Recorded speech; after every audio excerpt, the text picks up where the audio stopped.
Allegiance.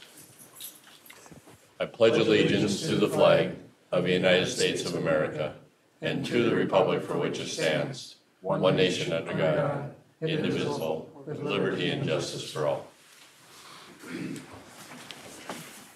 I'd like to welcome everyone here this evening. We do have an agenda before us. Are there any changes to that agenda?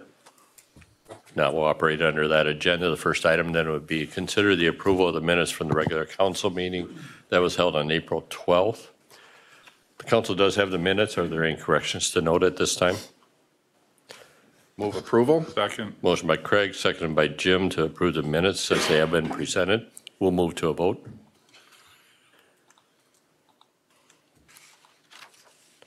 And we'll close the voting. Did we miss you, Steve? No, I voted. I'm locked out. We can see you voted, Steve. That's. I'm in favor. I'm just trying to get in. Okay, that motion does pass unanimously. We'll move then to the first of two public hearings. This is the public hearing on the Sounds of Summer 2022. The public hearing is on the private use of public streets and parking lots. Following the public hearing, then we will conclude the public hearing and consider the approval of the use. Call on Jason Anderson to conduct this public hearing. Jason Anderson is the City Engineer, Public Works Director. Thank you, Mayor. Attached in the council packet, you've got the request from the Sounds of Summer Committee. As is pretty typical for this event, they'd request the closure of College Drive from Main Street to Saratoga and Marvin Schwann from College Drive to First Street. That would be on Thursday, Friday, and Saturday, August 18th through the 20th. Exhibit B in the packet shows the parade lineup area and the parade route. Generally on East Lyon from Jewett to Main and then down Main Street from there to 6th Street. As is typical for this event in the past, city staff will take care of all permitting with MnDOT and we'll handle that end and we'll provide the traffic control devices and the committee does the rest. I know that there are members of the committee present here. Mark Clace here, and I know Councilman Labatt is here if there's any questions. Okay, thank you, Jason. Is there any input either from the audience or from the council as part of this public hearing? If not, is there a motion to close the public hearing? So move. Second. Motion by Craig, seconded by Jim to close the public hearing. Discussion? If not, we will move to a vote.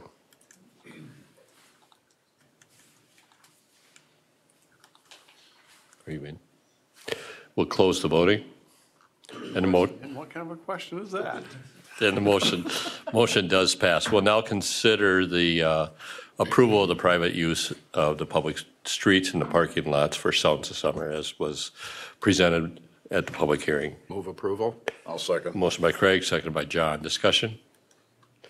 If not, we'll move to a vote.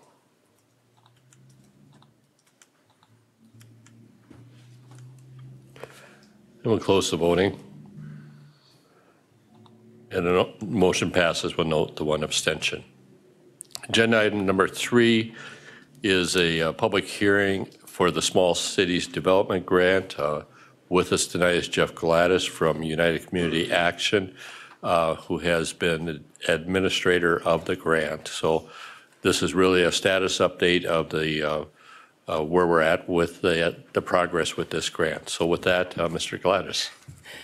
Thank you. As the mayor said, this is just strictly an update on where we're at in the grant, where we're at for projects, dollars spent, and so forth.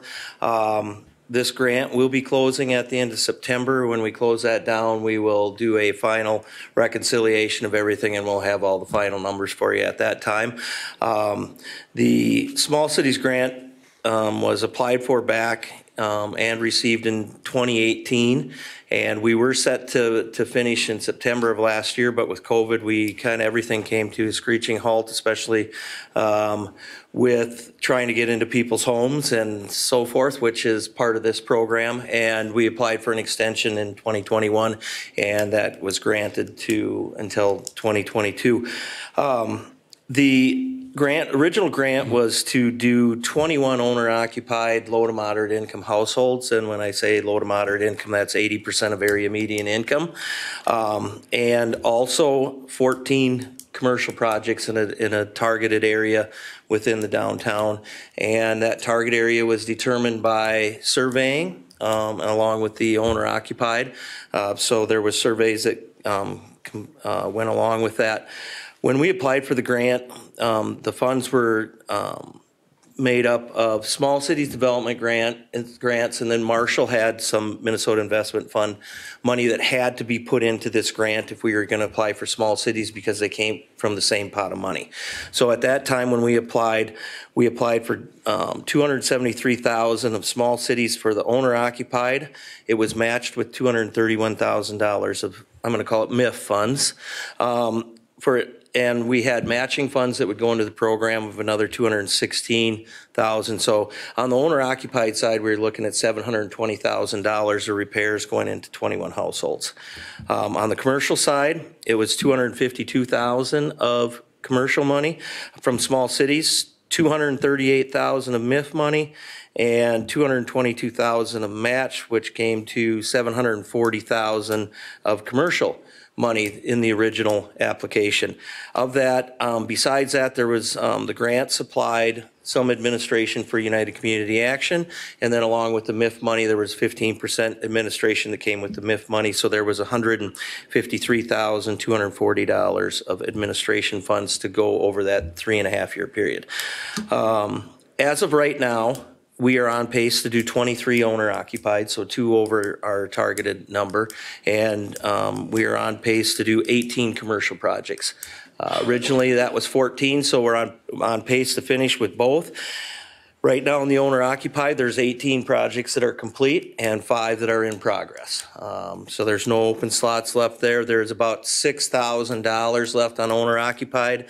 I anticipate that some of that may be used in change orders for the final houses, but if it isn't, those funds there will be a small amount of funds that are returned to deed, because that's not enough to do a project, because there's certain things when you get into a house that you need to make sure you do, dealing with lead paint, dealing with safety issues and so forth. So I'm guessing that small amount will be sent back. And then that just goes into a pool for awards for the following year. And then on the commercial side, we actually, the EDA put some more money into the commercial because we had such a demand. I would have to say it's when we do our surveying of residents and commercial, part of the return of the survey is that if you fill out a survey, you have 60 days kind of a head start to apply, because the survey is such an important part of the process to get the funds. And Marshall was the first time I've had a community fill their commercial slots in the first 60 days, which was pretty phenomenal. I've been doing these since 1990. So there was a pretty high demand, and then I think we came to the EDA and talked to them, and they put in another $60,000. And then along with that, as part of the funds, some of the grant funds through the commercial side, it's 70% small cities money, 30% owner match. But in that 70%, part of that's a loan that comes back to the city. So those payments that were being made back into the city during the construction of these other projects went back into this pool. And so we've been able to do more projects along with the $60,000 that the EDA put forth also. So that's why we have 18 projects there. We were averaging $36,000 on the commercial side for the dollars into it, and $24,000 for residential.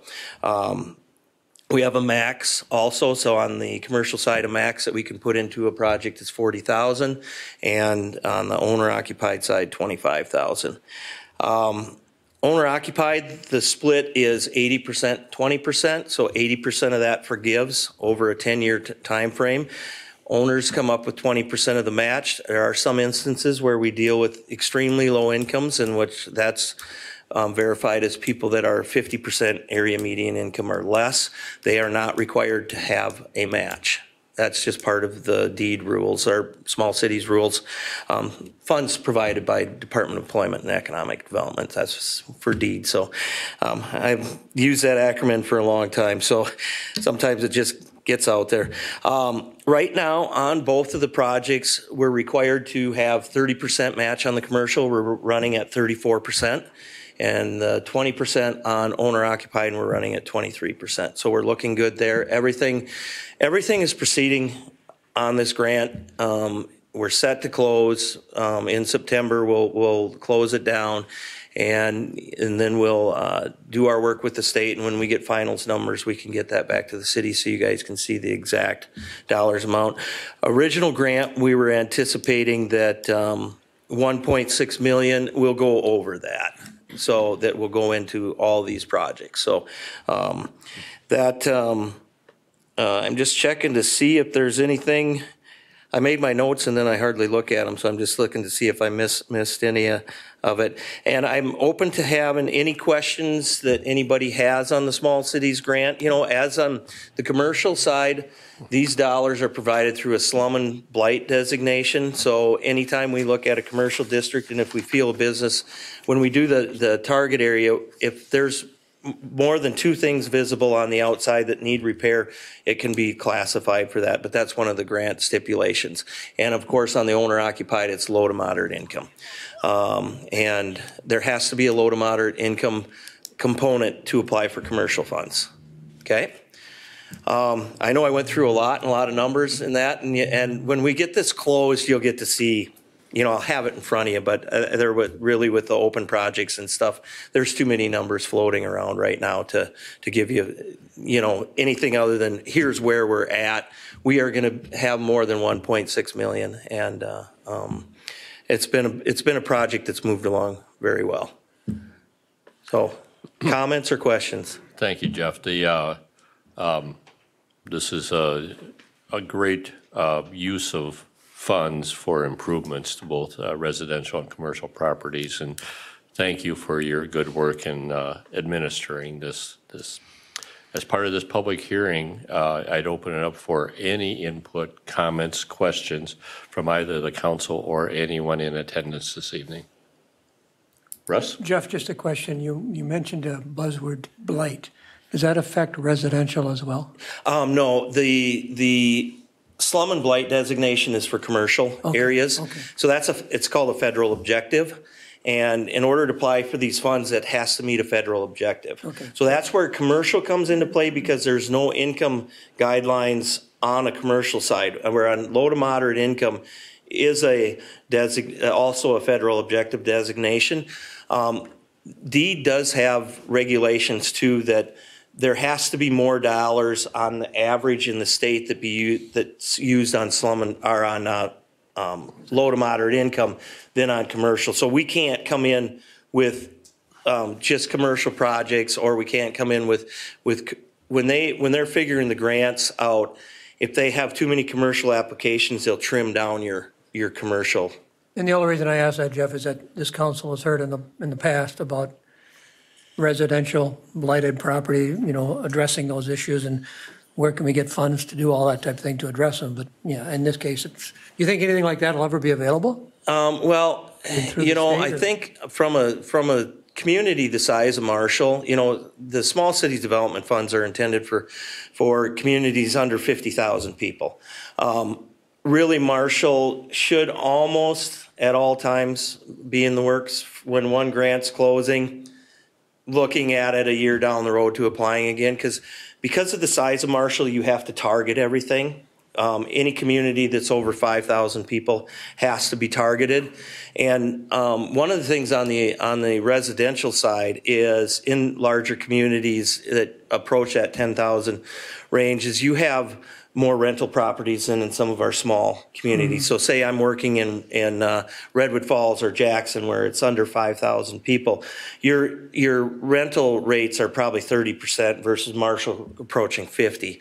So one of the things with what we would want to do is try and see if we can work on a bigger target area for the residential side for Marshall. But really, the size of Marshall, we should probably be looking, be in the planning process of applying again in the near future.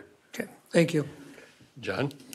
Yeah, just kind of a reminder to the council that this is, like Jeff had said, this is money that really starts to recycle back, because we go through the process of getting a grant, and then as some of those loans are paid back, that goes back to the city, at least a portion of that, and then we use that to create the next one. So it is kind of a revolving, you almost say a revolving loan fund, but there's money that comes in from the state to the owner and then back to the city, and then we go around again using that part of the city. So. Right. So if either homeowners or business owners don't meet their guidelines for the number of years that they have to either keep the business open or the building open or be in the household, some of that money comes back. On the commercial side, there's a payment that comes back. So there is money that generates back in, and then the city of Marshall can use that for applications down the road as matching funds. Because right now, you have to come in with cities have to come in with matching funds if they expect to be funded. It's pretty much a must now. So yeah, good. Thank you, John. Other input or questions? Thank you, though. That's appreciate the work on the projects and keeping this moving forward. I know that when we went into this in 2018, there was some concern on the council about using the term blighted. Yeah. And I appreciate the way you presented that. And I know that going through the work, it's a term that doesn't set well typically if you don't look at it in the context that it's being used as, and it's not a dig to our commercial property owners or anything else. It's just a couple of triggers that throw the flags that this could use some help. Right. And when you see that demand that came from the commercial side of it too, that's part of keeping your downtown alive. And they have a harder time competing, I think, sometimes. And that's why these dollars generally rotate around the commercial district, the oldest part of town.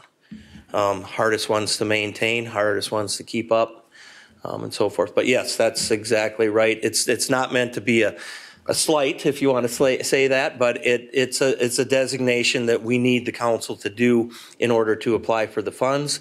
And we have an inspector that goes out and grades those, so nobody from the city has to worry about that, as far as.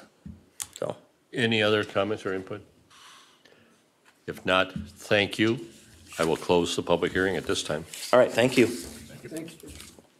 We'll move then to the consent agenda, and we'll bring the items up on the screen that are on the consent agenda this evening.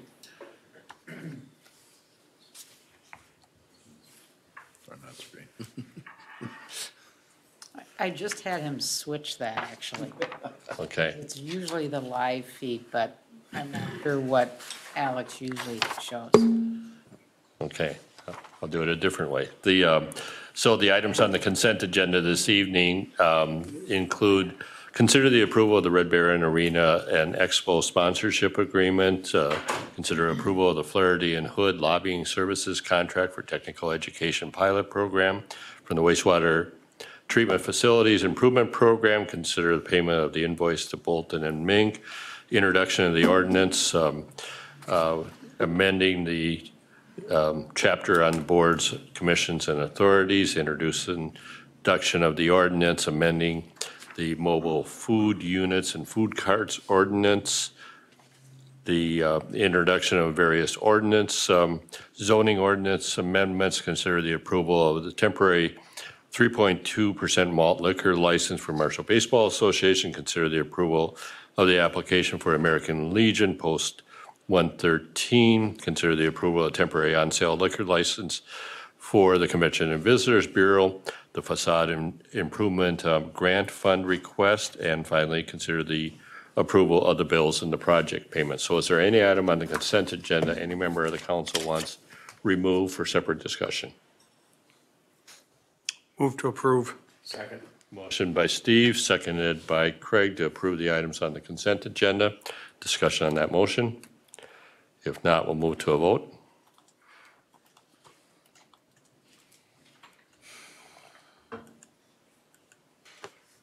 And we'll close the voting. And the motion passes. We'll move then to the first item of new business. So this would be to consider the request for a conditional use permit by BN Core Investments LLC. The location is 507 South Highway 23. This was also considered by the Planning Commission, which unanimously recommended its approval. Ilya? Thank you, Mayor Council. This is a request by Core for a billboard or advertisement sign. You can see that it's sitting behind the private street there. This is similar to two billboards that we already have in town, electronic ones, one at the corner of 23 and 59 and one at 19 and 23. So it will be also a two-sided sign, a little bit smaller than those. The conditions attached are pretty much similar to the conditions attached to those signs, and I don't think there were any problems with those signs. So the conditions try to make sure that the possible negative effects of the signs like that, like bright light or quick changing of the image, are negated. And with that, I would say that staff recommends approval, and they can take questions if there are any. Okay, thank you. Questions? Craig? Yeah, so Ilya, just for clarity now, there is a way to work with the owners / operators of the signs to make sure that they don't get the bright flash. I know there's one like when you go into Wabasso at night and it turns white and you be 2 miles away and it blinds you. You can't, I mean, you actually have intersection blindness for about 30 seconds. Correct. Like you see, there's one of the conditions, the maximum brightness, and it also is supposed to go down during the night. And it also gives us an opportunity to go and talk to the owner and change it. Okay, thank you. Councilman, you also note number 7 of the conditions requires a permit from the DOT, seeing how it faces the state highway. So they'll have to meet those requirements as well. Okay. Russ? Ilya, the brightness answered my question, and I don't think you can answer this, but maybe Brian or somebody else can. The other signs in town, I believe, I know the one on 59 and 23 offer space to the city to promote emergencies, all that type of thing. This is one of the conditions. Is this one of the conditions Correct, as well? yes. Okay. Any other questions? Second question there. Jason, does MnDOT have any regulations? How many of these can be put along a roadway? I mean, Yeah, I don't actually have that answer.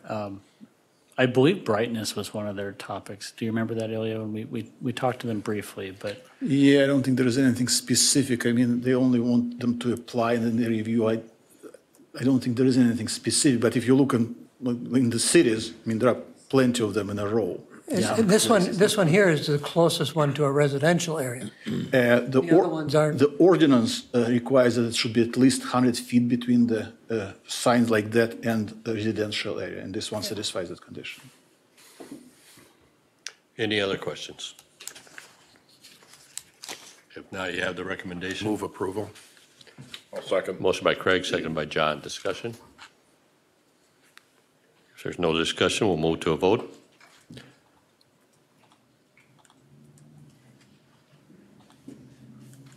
We'll close the voting. And the motion does pass. Thank you.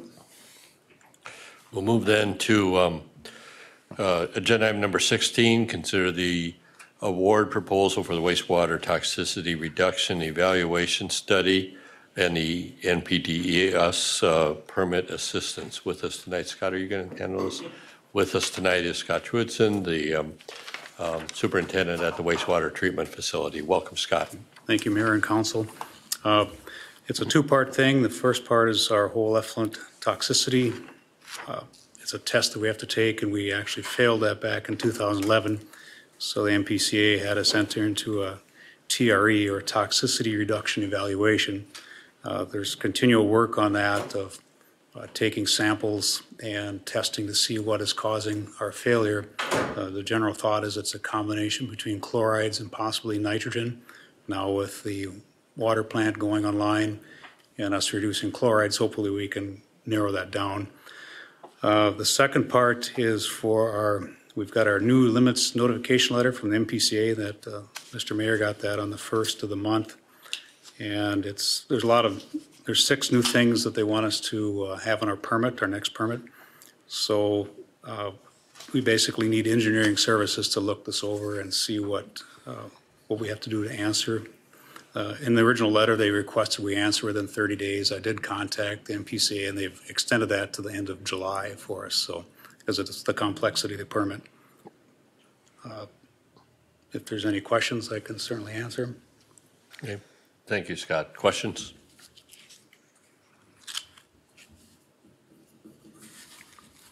I also did have a call from the MPCA person who is handling the permit. I think it's the Ashley Wall? Yeah. Yes. Yep. It's probably one of the more complex permits that this person has handled. So Right. I think from the MPCA side, they'd also appreciate the engineering assistance and kind of working collaboratively with the city on this. So We're pretty lucky. That's one of the better permit writers in the program, too. Good to work with. Yeah, very good. questions? If not, you have the request. Thank you. I move approval. Second. Motion by Craig, seconded by Jim. Discussion on the motion? If not, we'll move to a vote.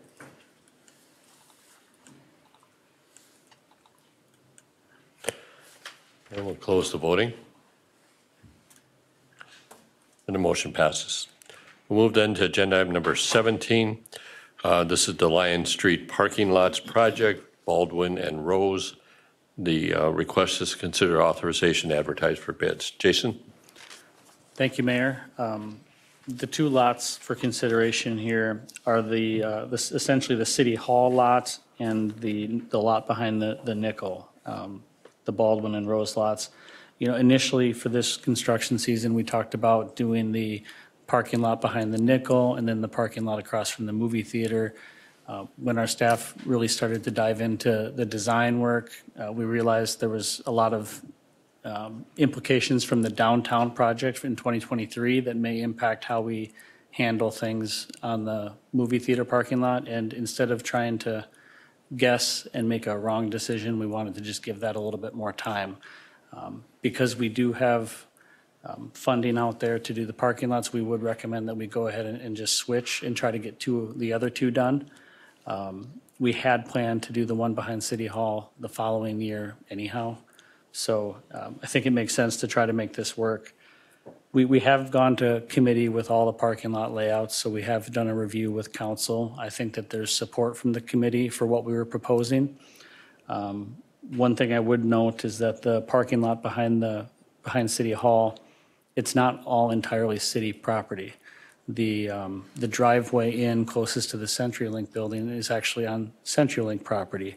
I've got communication into their office. I'd like to work out an agreement where we make the improvement on their property as well and then assess them for some of those costs. But I have yet to get that done. So we are going to keep going forward, and we would request your approval to keep going forward while we work on that. If worst comes to worst, and we can't come to an agreement with CenturyLink, we would probably propose to stop on the city's property and just tie together with whatever CenturyLink has for a pavement surface and move on. So that's where we're at with that process, and we would request your approval. Okay. Input from Public Improvement and Transportation? I'll add a little input. This is sorely needed. These lots are in horrible shape. To say they're in poor shape is an understatement. They've been in bad shape for years. So I'm glad to see that this is hopefully going to go forward. I think it'll be nice to have nice parking lots downtown. So that's the input I have, and it was supported on PINT. Russ? Go, because I have a question for EJ. I think the key thing to remember is what Jason talked about the CenturyLink building. And it's been kind of a unique relationship, I guess, is a nice way to put it. And I think we need to really support his suggestion that we work to try to work with them, but don't freeze the project. If we have to just cut that piece out, we cut it out, and then they can fix it if they want it later. And I believe, Jason, you told us CenturyLink, you contacted them about that property to purchase or something. They said it's too small for them to even consider. Isn't that what you told us? That's correct. Late last fall, I had some communications with their real estate team, and we had just wanted to reach out and see if there was opportunity before we brought it back to council for consideration. And it's too small for them. They didn't even want to consider it. It wouldn't get through all of their legal challenges and struggles internally. But he did seem open at that time to a future conversation about a reconstruction where we have an agreement. But at that time, I was talking 2023 or 2024. And now when I reached out to set up another meeting, I kind of have to get him back up to speed. So I don't know. I just don't know if we'll get it done or not, but we'll try. And I have early indication that we can, but we'll see how it goes. I've got a meeting next week with him. Is there a local contact? No one that we can deal with locally. The representative that I'm dealing with is in Kansas City. And no, we don't approve travel there for the meeting. And this goes to it maybe further on down, item number 20 on the agenda. Clarify, EJ, are these lots mentioned in the bonding? Did we have? We are now going to be covered. Okay. The bond council did make the change so that the resolution that's in front of the council tonight for the bonding would be to use the abatement portion for the city parking lots in the area of Rose and Addison adjacent to West Lyon. Okay. Baldwin happens to be between them on West Lyon, so we do feel we're covered. All right, thank you. Any other input from any member of the council? Motion to approve. Second. Motion by Russ, seconded by Jim. Discussion? If not, we'll move to a vote.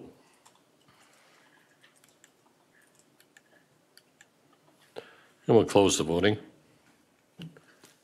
The motion does pass. Agenda item number 18, Lion Street College, the first reconstruction project. Once again, Jason. Thank you, Mayor. We've talked about this item for the last few meetings, but this project is definitely tied to the Block 11 development. It's the reconstruction of Lion between College Drive and First Street.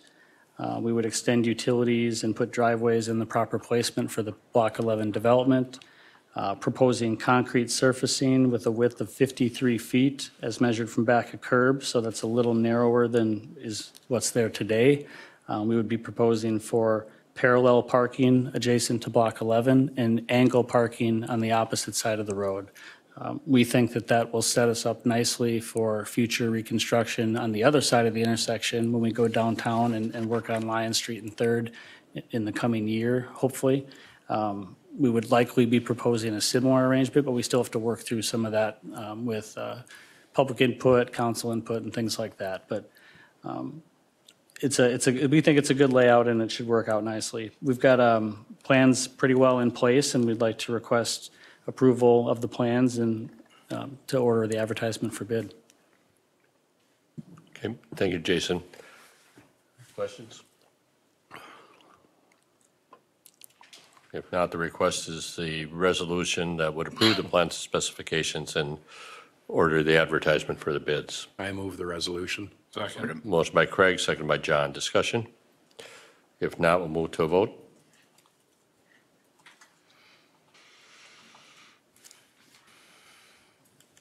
And we'll close the voting. And the motion passes. We'll move then to agenda item number 19. This is the project AP003, snow removal equipment and aircraft rescue firefighting facility application for federal and state grant funding. Jason? Thank you, Mayor. Included in the packet is a 5-page request for grant agreements from MnDOT Aeronautics for the SRE building and site design work. We are requesting AIP funds, federal AIP funds, and also state MnDOT Aeronautics funding for the design of that project. We've been working to align all of our funding over the next couple of years to finance this project, and you can see it on the screen as well. There's the firefighting facility is a future plan. We're just making sure that we design a snow removal maintenance building that prepares us for that addition later. Total design costs are $297,000 as shown in the project cost breakdown that you have in the packet. Federal funds and state funds cover the bulk of the costs. The remaining local funds is just over $52,000. By authorizing us to get this submitted, we'll stay on target to get the project done within the next couple of years, so. Good. Any comments from the Airport Commission? Yeah, the Airport Commission is 100% in support of this and is requesting that the council supports it also. Any questions from the council? Jason, the only question I have was who dictates the size of the space? I mean, you got the office and meeting room. I think the office is pretty good sized. Yeah, good question. So we're working with TKDA on that, and it's kind of complicated. So TKDA is well aware of what's federally eligible, what's state eligible, what's not. So we're trying to get the maximum building space that we can while also minimizing local costs. That's a challenge, though, because we have a lot of equipment out there that just the federal funds don't cover very much space. It will not cover all of our equipment. It just won't. And I don't know that the council has a desire to spend too much local money, so we're trying to balance that, where we can make sure that we get out of the T hangars and other spaces at the airport where we shouldn't be with our equipment, get everything in our existing maintenance building and this maintenance building and try to find that compromise. We're going to continue to work with TKDA. I was careful in the memo to note that this exact layout might not be where we end. This is just a pre-design report that comes up with federally eligible and state eligible cost shares. So when we turn around and ask for the funding, they can feel comfortable giving us what we're asking. So during design, we'll work more closely on honing in the size and shape of the building. But I agree with you. You know, that was one thing I already brought up with John Peterson, our representative at TKDA, was can we shrink that side of the building a little bit? Yeah, and exactly, because I think storage would be more important than office. I mean, if we could, not that it's not needed, because it's needed, but I think storage would be a little bit more high priority for I would think. But I'm hopeful for a little more staff and Airport Commission involvement in the next phase of design, and I'm going to make that clear to TKDA. I think we ran up pretty tight on some deadlines, and we need to get this request in, so this got done. We have comments in already on what we have for the pre-design report, and I'm sure we'll have more after we keep talking. So. Thank you. Any other questions? I just have a quick question. As we design these facilities, and I know it's always been a dream of Marshall, will this help us push forward so we can get daily air service, having facilities like these on site? This puts us in a good position to at least have studied and developed what that firefighting facility could be, because that becomes a necessity when you have that air service. So I think it's a good first step. I don't know that it gets us any closer or not, but it's definitely a step in the right direction. Yeah, and I think that, Jim, that's a great discussion, and that's been a lot of the discussion at the Airport Commission's meetings, and that also flies into the whole zoning issue that we talked about, and the extending runways, extending the crosswind. You know, all of those are pieces that come into play with that, and Aeronautics has continued to show interest in it just by the approval of, you know, the alleged bridge to nowhere and finally getting this built, because that piece, they had funding and a desire. That's why that bridge got built early, because it fit into their project slots. So it wasn't built because we pushed it. It was built because they thought at a point in time it was going to be needed and we can fit it right now. So let's go ahead and do it. And that's kind of where these are also. So I think but that's a good conversation about where does that place us at regular service. And Craig and Jim, good discussion. As we know, the scheduled air needs to be segregated from the rest of the development, and it's fully developed on the other side, so there's no way to segregate the arrival and departure from scheduled air and have the security and everything that's necessary. So this is a good first step to have a development on this side of the airport. Exactly. Go ahead, Jason. Correction, Councilman, bridge to opportunity. Thank you. Yeah. We're cultivating opportunities over that bridge. Any other questions? If not, I'd entertain a motion by Jim. Second. Second by John. Discussion? If not, we'll move to a vote.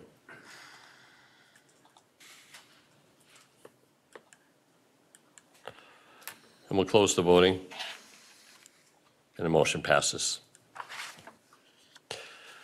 Agenda item number 20, consider the resolution awarding the sale of general obligation bond series 2022A and general obligation refunding bonds series 2022B. On E.J. Moberg, Director of Administrative Services. E.J. Good evening. I believe Terry Heaton is also on from Baker Tilly. Is that correct? Yes. So I think first we have a brief PowerPoint to kind of go through the bond sale and credit rating process that we have gone through in the past few weeks. So did you want to start with that then, Terry? Sure. Can everyone hear me okay? Yes, we can. Okay, great. Mr. Mayor, members of the City Council, we sold bonds on behalf of the City of Marshall at 10 o'clock in our offices. And tonight we have a summary of the sales result. And so we'll start just walking you through what's been happening. But before we get into the sale, just maybe go to the next slide, Kyle, or whoever's running it. As I mentioned at the last meeting when you were authorizing the sale of bonds, it's been an interesting year to sell bonds. The Federal Reserve is scheduling several meetings to increase the borrowing rate for federal funds, which has an impact on the interest rates. And so in the graph that you see on this page, the black line are general obligation bonds, and this is an index of all general obligation bonds, different terms, different ratings, but just a general index of where the market is going. And this is for the last 5 years. And as you can see, just in the last few months, there's been some large increases. And what they're using, the Federal Reserve is using, is the tool of increasing the borrowing rate to try to counter some of the inflation that we're seeing in the cost. So we were concerned about just how fast interest rates were going to move on this. And I want to commend your staff because they pushed ahead with the schedule, even with some transition of employees, to get there as soon as we can. And we anticipate that the rates will continue to go up based on what we're hearing. So this is just a little bit of the challenge. And you see in the last month in particular how it's starting to move. And so the next slide shows the actual results. In actuality, about a month ago, we talked about a rate of 2.29% for the interest. But as we were monitoring the rates, the rate as of last week we were projecting would be closer to 2.82%. That's how much they've been moving. And so that's what you're seeing. The estimated true interest cost here shows 2.82%. And the bonds were authorized to pay for a lot of financial improvements, including Southwest Minnesota Regional Airline. And I think we're on to the next slide. And they have a 10-year term, and that's just fine. This is the result. As of this morning, there are 4 bids. The low bid came from Piper Sandler and Company. The actual results came in a little better than our estimate from last week. They came in at 2.76%. And you received a premium bid, meaning when they bid, they give us a coupon interest rate and they pay a purchase price for your bonds. So there was some extra cash. So that allowed us to reduce the par amount of the bonds from $2,920,000 to $2,825,000. And so you'll be borrowing less to get the same amount of proceeds. And then we had a discussion about the refunding, that we had a parameters resolution depending on how the interest went. And I think EJ was going to discuss that on the next slide. Yeah, so if you remember that when we approved it before, as part of the parameters, we also had a $1,370,000 refunding bond issue as part of this. Because of the fact that our parameters said we wanted to save at least $20,000 to move forward. At the time, back in March when we talked about it, the estimate was that we were going to save almost $38,000.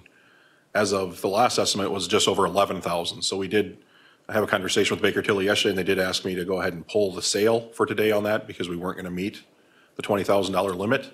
So we did do that yesterday to pull that, so that was not part of the sale today. The process itself is not, it's stalled, we'll say. It's not over. There is an opportunity that if for some reason interest market would change in coming days or weeks, up until what the parameters had set, we could do something there, or it's possible that a bank may come forward or someone may come forward with some other kind of financing where we could possibly meet our limit and it might come back forward. And then as far as the bond rating, if you want to go to the next slide, Kyle. We got rated by Standard & Poor's. It was something that Sharon and I sat in on here a week and a half ago with Baker Tilly's assistance and consultation. They do look at different things. The bond rating they give you will impact the interest rate that you pay, because it's for investors, it helps them determine how much, what's the risk that they're not going to get paid back. So that becomes a big thing for us. If you want to go to the next one, Kyle. So you can see of the three major rating agencies, Moody's, Standard & Poor's, and Fitch, that we've been at AA, and they did affirm our AA rating and actually say we were stable. So that was good news for us as it related to these interest rates. So while Terry mentioned that back in mid-March, we were looking at, they were estimating 2.29% as the true interest rate, and we came in at 2.76. While that is a significant increase, it would have been even higher had we not been rated where we were. So that was good news for us. And Terry, did you want to make some comments on the report? Sure, I will. And I just wanted to also note, how very high up on the grouping of ratings that the city of Marshall is. It's AAA, and then a AA plus, and then the third highest rating you can possibly get is where you sit. And then you'll notice many ratings below you that are still investment grade ratings. So the report itself looks at several areas of the city, and one of them they look at is your economy, your tax base, because it's a general obligation pledge against the tax base. They look at that, and their comments about Marshall were that your incomes were below average, but some of that is impacted by the fact that you have a large student population, and that's factored in. But they're looking at, any one of these factors they look at, and they can be offset by others, but that was one of their general comments. The other piece is you have a lot of activity, and on the rating call, Sharon and EJ spent a fair amount of time talking about all the commercial and residential development underway and the efforts to continue to grow and sustain that tax base that you have, which is positive. They also looked at the management, the fact that you have good strong financial policies and practices. In the discussion, one of the, more recently, they're looking at not only doing a long-year capital improvement plan, but looking at doing an operating plan so that when a community sets a budget, they are looking at not only what will balance it for this year, but depending on where you're starting, is it leave you in a strong enough position so that will look balanced for the next 5 years. And one of the things that EJ brought up is that he's interested in seeing if that's, that kind of forecasting can be done with the city. And I'm sure you'll hear more about that, but that's definitely a plus on the credit rating to have that. They also were very impressed with how fast your new administrative services director was able to respond and answer a lot of questions without having been there, and his general knowledge about everything. And so I don't see this very often, but even in the credit rating report, they noted that one of your strengths in management was your new hire with a long tenure in municipal finance and management and in auditing. And they already picked up on the fact that he's very strong in finances from the responses that he gave. So I thought that was great.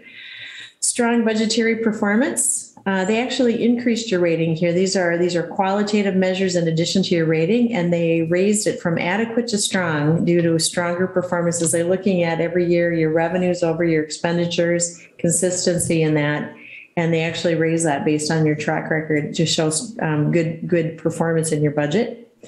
The flexibility has to do with not having to borrow for operations, and that you maintain a reasonable reserve so that if there are new things that come along, and I think we've all learned during the pandemic that a lot of new things can come along, that you have a reasonable amount of fund balance to get you from January till June until you get your first tax collection, and that you have enough cash to sustain that. And your fund balance policy of 5 months in place is good, and you also are in compliance with that, which is a plus.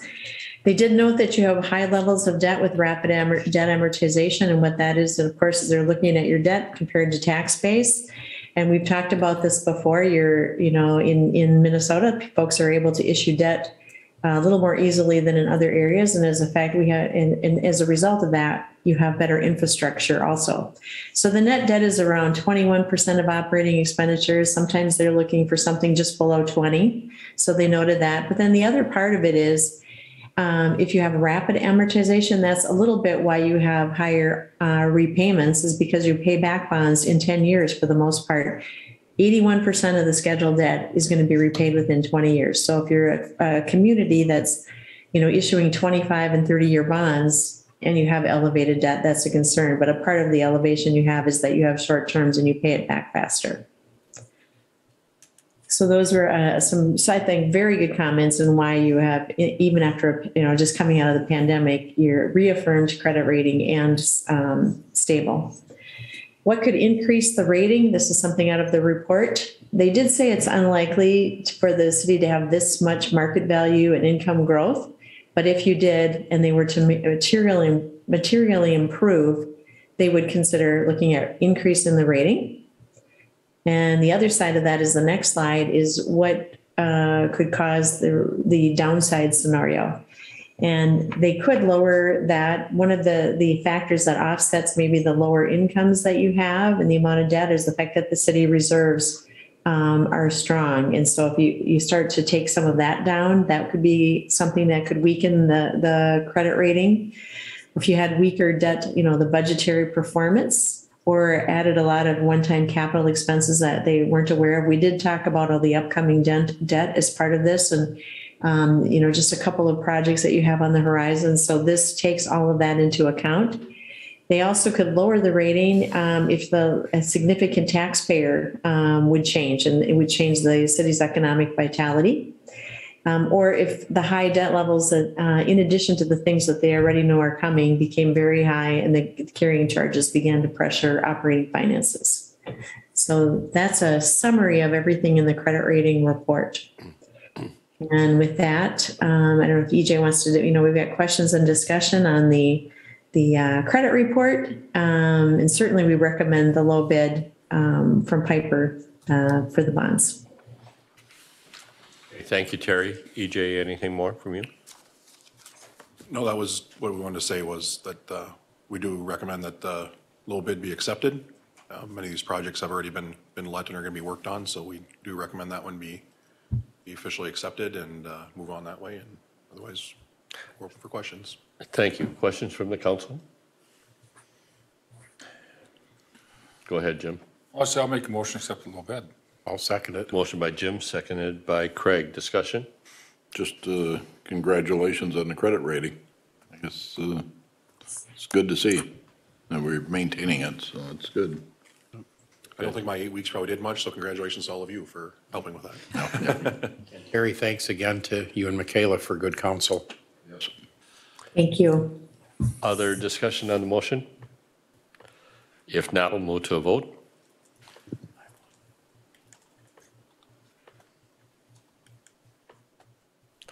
And we'll close the voting. And the motion passes. Thank you once again. We'll move then to agenda item number 21, naming of community space next to City Hall. I'll call on Sharon Hansen, City Administrator. Sharon? Mayor and Council, with your permission, we did provide an opportunity for the community to give us feedback on the naming of what we were calling City Hall Plaza. We felt it would be great to get some input. My understanding is that in past naming of parks, we did get input from the community. So Community Services did arrange for that, and there were submittals to the city, and city staff met and narrowed it down to the three names that you see in the memo. And I'm going to ask that our Parks Superintendent, Preston Stensrud, come forward and answer any questions. And if you wanted a further staff recommendation, we would provide that. I could maybe explain maybe the three. City Square, obviously, It's in our city, and you'll see numerous other cities who name spaces similar to that a city square. Right now, it's rectangular, but we're going to add some parking near the alley side, so it'll be not quite as rectangular as it is now.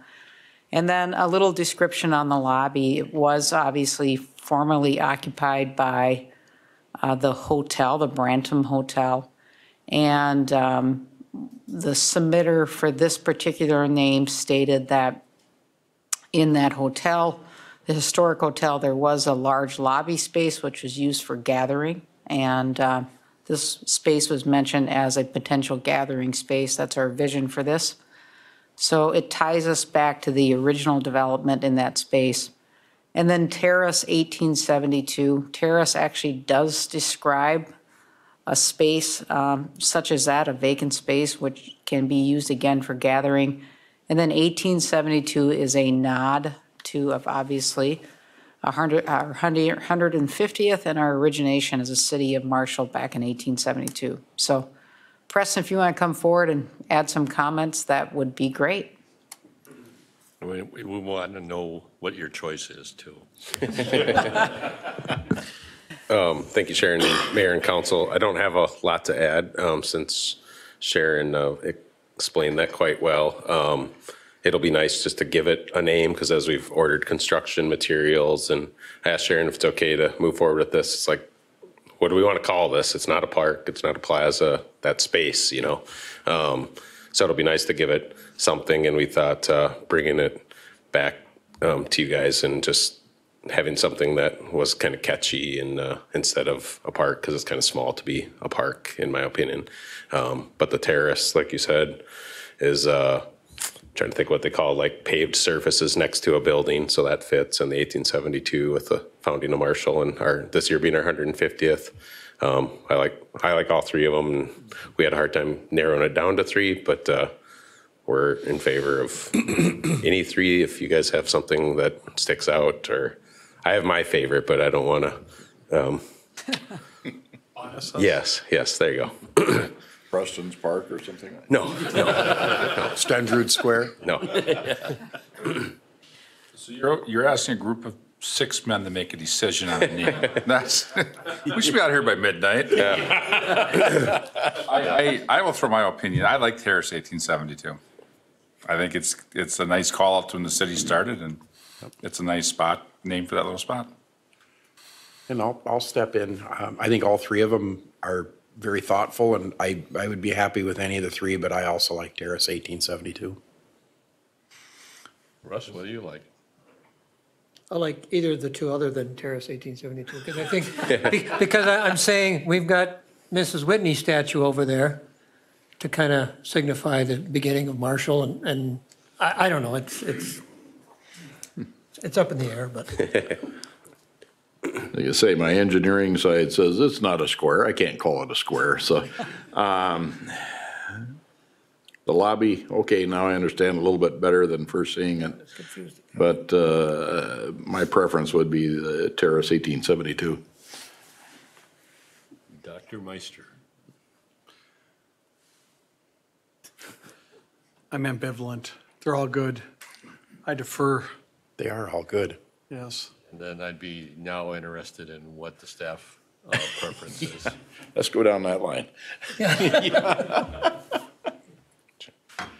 We, and I don't want to speak Yeah, nope. for Preston, you can comment, but we do like Terrace 1872. It just, it flows very nice, and it does commemorate the year.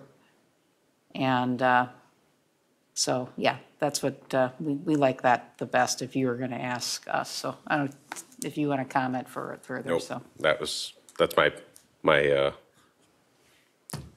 leading vote if I had to make a choice. So. Any other comments from staff? And I think that actually compliments Mrs. Whitney.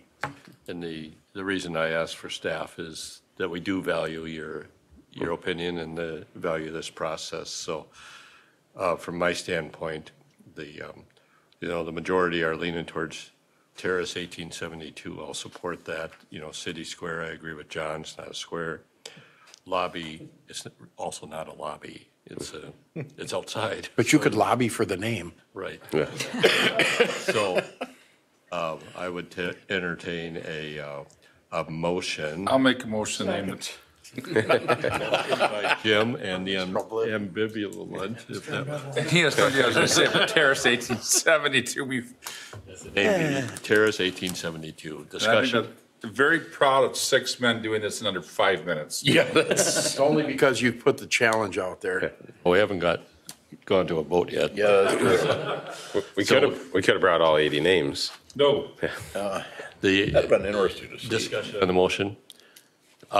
Assuming that this motion passes, do we know the submitter of this, and will that person receive any type of recognition? We do know the submitter, and I guess we haven't entertained that, so Okay. that wasn't part of what the survey, I guess we didn't say that was going to be part of it, so. Yeah. It we'll was have more to so just do for some more engagement. discussion Yeah. and Yep. think Okay. about that.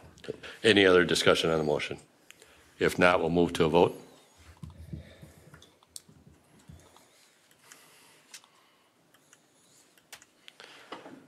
And we'll close the voting. And the motion passes. Mr. Mayor, just a question as Yes. long as Preston and Sharon are here. Comments I continually to hear about the schematic that has been available online and in the lobby is the objection to the fire pit. Okay. We haven't done anything with it other than the only thoughts that we had was originally it was planned to be what I'll call permanent or plumbed in. And we told or had kind of decided internally that we would not do that. It would Okay. have to be a temporary, like a table with a removable propane tank that if it's a special event, we would put it out and light it. And when the event is over, we'd shut it off and put it away. So, And just the people that have spoken to me has just said, why would we want a fire pit yeah, there? I think it's just kind of a, Ambiance. kind of a trend right now, Right. you know, like some of the outdoor facilities you see have that, and a lot of hotels even now in like Sioux Falls and stuff, they have them outside. So I think it's just kind of a trendy thing. Roasting marshmallows, Yeah. maybe? Yeah. And my second question probably goes to the city administrator. Do we know the cost of this? We have, And where are we getting the money? we have budgeted out of reserves, 120,000 was in the CIP. That was presented last year. Yes. And it's going to be really tough to get it at 120,000 because inflation has also hit the patio furniture market and some of the supplies as well. So we'd be willing to take donations or, you know, businesses want to contribute, that'd be great too. We have had some interest from individuals to buy some of the patio furniture in memory of someone or in recognition of someone. So we can maybe support that further now that we have a name and maybe get that out there, so. Very good. Thank you. We'll move then to Commission Board Liaison reports. I actually don't have a report this evening. Craig? I have none. Steve? John? For commissions, yes, I did pass these out earlier before the meeting and take a look at it. This is for your own reading. I'm not going to go through page for page in this thing, of course. I don't think you want to sit around here all night. However, I will have you turn to the very last page on the report. And as we come up and do the comparison of utilities, and this report is really coming from the APPA or Public Utility National Committee. If you look at what value MMU brings to the city of Marshall, in total, it's $11,328,000 for the year 2020. That's the value of having that utility in Marshall. And it takes you through the steps on how they come up with that number. It does include the payment in lieu of taxes. The residential in comparison, if this was a investor-owned utility and across the country, what would that typically be? And so these are not numbers that came from MMU, but from really from the APPA. So it is very worthwhile for us to have a municipal utility. Just one of the other things point out, and I don't recall exactly which page it was, but going through the report, you'll see there was a significant reduction in the amount of debt that MMU had. They paid off in tune of a little over $6 million on the debt, brought it down, so about a third of their debt is paid off. It doesn't show up in one of the numbers because the one payment is a refunding bond, bond that is actually in escrow. The money is there. They receive the money as part of a refund or a settlement from one of the transmission providers. That money is actually in escrow, so they can't put it into their report, but they're showing it as a reduction in the payment that will be made around the 1st of July. So it's in here, but they did bring down the utility debt by a little over $6 million. So I guess the other committee. Before you leave that, John. Okay.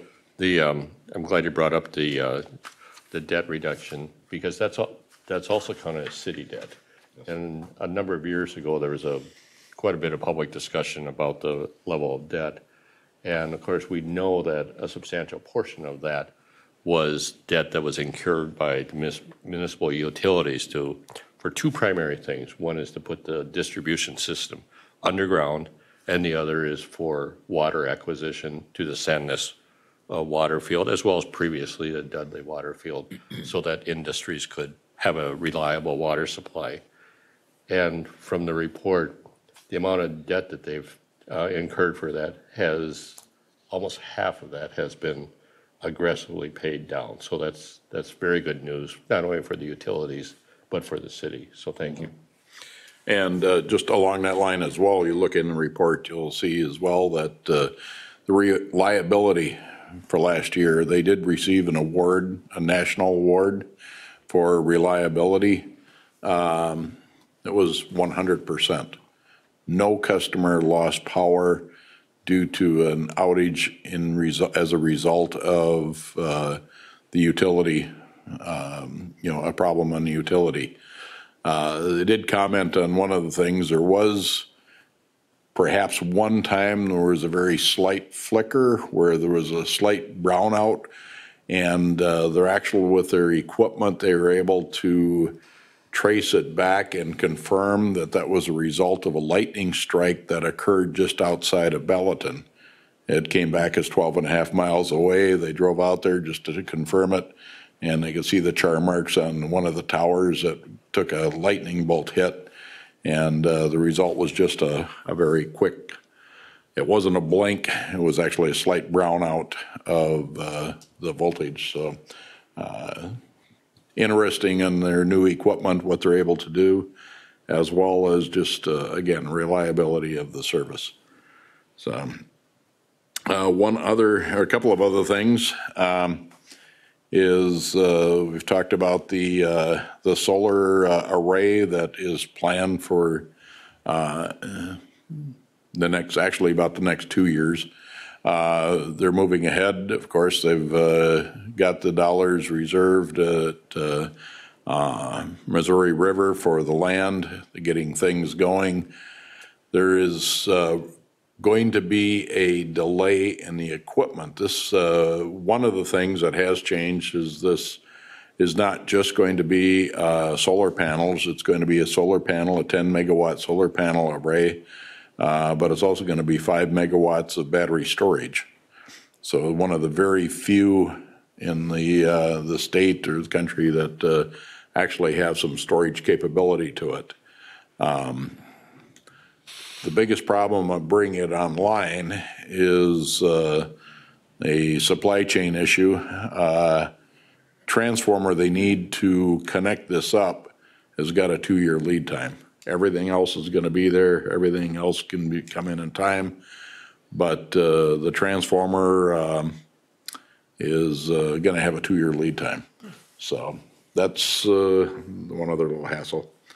I guess as far as the EDA did meet, you took action on that in our consent agenda. One of the items was a slight addition, transfer of money to the facade improvement, about little over $6,000 that we had requests that we wanted to honor and wanted to get that increase to cover those. Some of those requests, or at least one, and I think there might have been more than that, are for automatic doors for really to do some ADA improvements to a building. And we thought those are very necessary. We did check, or should say Lauren checked to see if there's other grants that would be available so we could preserve our facade funds and not come back and make the request. That digging into it, there was no other grants available, so we did want to fulfill that request and get all the improvements in. And for the amount of money we put in, there's a considerable return as far as the improvements that businesses are doing around the community. So it seemed to be a very good program. So that's it. Okay, thank you, John. Russ? Just a question, if a squirrel gets a transformer, is that counted against the utilities? No, but the squirrel gets charged. I know the squirrel gets charged. Actually, yes, it does. Literally. It does count? It does count. Okay, so we were lucky. If a customer, if a customer loses power, Reason, for any for a reason. squirrel hitting Yeah, a transformer. on the system, yeah. Okay, all right, just That got would count against it. So no squirrels this past. No squirrel lost his life in the reliability. Yeah. Thank you, Mr. Mayor. Area Transit was supposed to meet last Thursday. That was canceled. We will be meeting this week on Thursday. CVB, I was not able to attend, but the minutes, I believe, are attached in the council packet this evening, so you could read through those. Adult Community Center did meet probably, and for everyone's knowledge, if you don't know, Barb Lipinski will be retiring in September after 27 years of working over there. So we wish her well in her retirement coming in September. And I believe, I don't even know if the process has started for replacement yet, but I'm sure it will be soon. But on a good note, membership is almost back to the pre-pandemic levels, and they continue to see an increase in the meals served and members coming in. And the other thing that we did, we reviewed our rental agreements, and we wanted to refer them to the city attorney to make sure that everything was covered as far as liability and things like that. So I believe they were instructed to send those over to your office, Dennis. Okay. All right. Yep, that's all I have. Receiving those. Okay. Okay, Jim? I have nothing. Okay, we'll move then to council member individual items. Craig? Yeah, and I imagine you're probably working this through, but you know, we did get a email and a video regarding some of the use of the rental scooters on sidewalks. And I know that last year during the celebration at Independence Park, my brother-in-law, who was visiting from out of town, almost got mowed over by one of them, you know, using the paths out at the park. And I think they're very popular, and I think they serve a very good purpose. But at some point in time, I don't know how exactly we approach this other than just pleading with people to use your common sense. And if you're moving faster than people are walking, you probably don't want to be riding them on the sidewalks. They're legal on the streets. I think they probably need to stay on the streets, and especially on Main Street, don't be riding them up and down the sidewalk. Somebody came out of one of the businesses, and I can't believe he danced out of the way. It should have been a T-bone, and there would have been some pretty serious injuries to both parties, the scooter rider and the person exiting the business. So people be mindful when you're using those things that you're moving that fast. You're going to get hurt, and you're going to hurt people, and be a little courteous on the sidewalks. That's all I have. Can I just make a comment on that too? And I know this referred to our public safety director. We all received probably numerous calls on this. The one comment, it does say right on there, do not ride on sidewalks. But my recollection also from when this was originally proposed is that the individual from the company, Bird, indicated that if the city wanted to, that they could electronically restrict some areas. Maybe that's the downtown district, maybe that's a park, where they simply aren't going to work. So that's probably something maybe our director of public safety wants to look into also. Well, and we want to be careful restricting. These are used all over the country, and they're used mixed with people all over the country. I think it's an education thing too. Yep. And we also got to remember, was that one of their scooters? Because I know people who own these personally themselves. It was one of their scooters. So I'm just throwing them. But I do know as you guys know, I travel. These are mixed in with people walking all over the country. So I think a lot of it is we got to educate our public to use common sense, which I know is a trick. I'm just waiting. So it is a tough one, but I would be careful restricting too much. But could we slow them down? I thought they said they could slow them down too. I believe that so. was one Sharon, of the. You have a comment? I did speak with the public safety director today, and we are going to contact the company. They can slow them down. They can restrict areas, and he did do a posting today on the Marshall Police Department about where they are allowed, and we'll have the City of Marshall Facebook page share that as well. So it was a brief conversation. The public safety director was not able to attend tonight's meeting, but we will ensure follow-up. I do agree there's probably some education there, and even if there is Facebook postings and things like that, we still may have some issues, but hopefully there's some impact with the initial education, and we'll try to do more, and maybe we look at how we can improve the safety of downtown, and especially after the video that was shown. Greg, anything more? No. That's it. Thank you. Steve? Just following up on that, I've been in a lot of places too that have them, and there are, like Omaha, they restrict them in certain spots, and you try to go in there, or San Francisco, they just die. And you go over a block, and they work again. So it's just the education, and the education is reinforced by consequences of, it doesn't work here, I guess I'm going to have to move it. Yep. Or park it and walk. Jim? I have nothing really covered what. The only question I bring on that is, and I know this is thrown out there, and parking is a big issue. Is there a way to do a bike lane through downtown? There is one. Besides the travel lane? Like we have designated bike lanes on other roads where it says, and I'm just throwing that out there as a discussion. We do not have a designated bike lane through downtown. I know, Steve, that the travel lane is also a bike lane, but we do not have a designated bike lane. State highway, so I'm not sure how you can get And I think it's share the space, right? You got to share the space. The preferred bike route might be Lion Street, or it might be. Maybe we do signage that helps. Obviously, if they're sitting on Main Street, I think there's 4 of them sitting in front of City Hall, because I stood on one last night, and no, I did not fall over. Just about, though. So maybe we move them off of Main Street to Lion Street then, too. So, but other than that, no, I have nothing. Russ? Nothing. John? Just to pass on a compliment to engineering department and Jesse, as well to you. One of the businesses that you've stopped by and discussed the Lion Street construction, the future construction, and talking about the parking lots, and they were very pleased that you did, and very informative, and just wanted to pass on the thank you that they appreciated it. So. Okay, thank you, John. For my part, just a very quick update, legislative update on where we're at with the request for the sales tax exemption. It was previously heard in the House Tax Committee, and it was included in the House Tax Report that goes for inclusion in the full bill, which has not been presented yet. Last Thursday morning, I did testify at the Senate at the Senate Tax Committee, and it was there's 2 days of testimony, so we were the first day, which was Thursday. They also had testimony today. And we would expect that that report then will be then introduced then later this week. Things are starting to move fairly rapidly.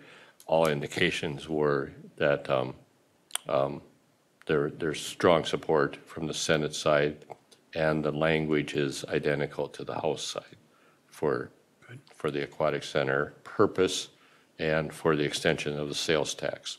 So that went good. So we're in good shape with both of the bills. Now there's no assurance that, well, there's no assurance there will be a tax bill for one thing, and so that could derail things. But assuming that there is, we're positioned well for inclusion. With that, we'll move then to staff reports. Sharon. I will defer my time to the closed session and the HRA meeting. Jason?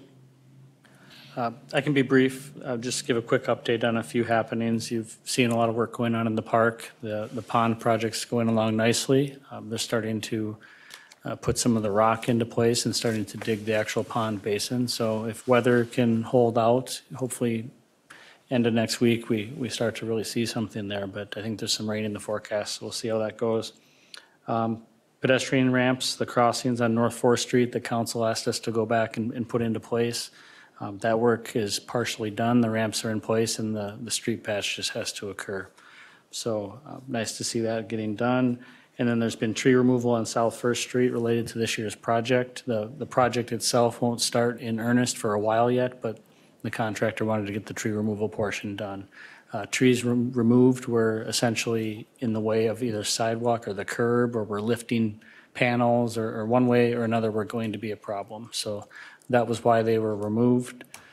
Some of them were ash trees, but I don't know that all of them were. But I think that's all I've got, other than I will maybe point out one more thing.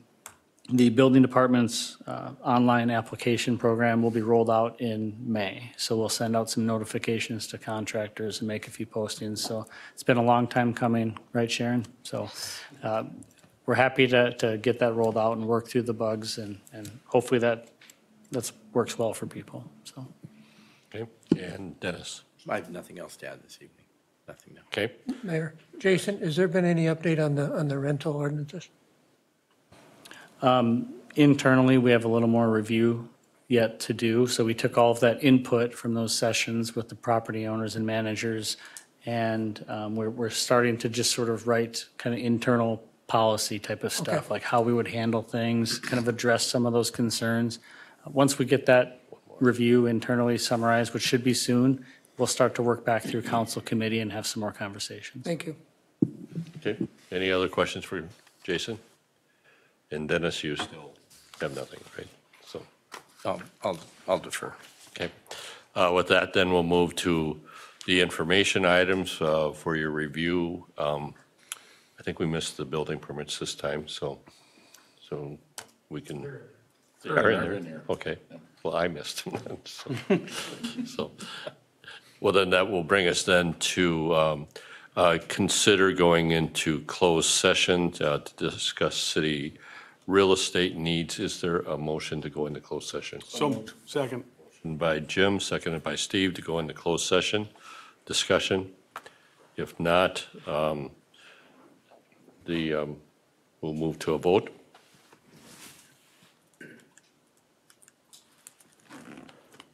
And we'll close the voting. The motion passes.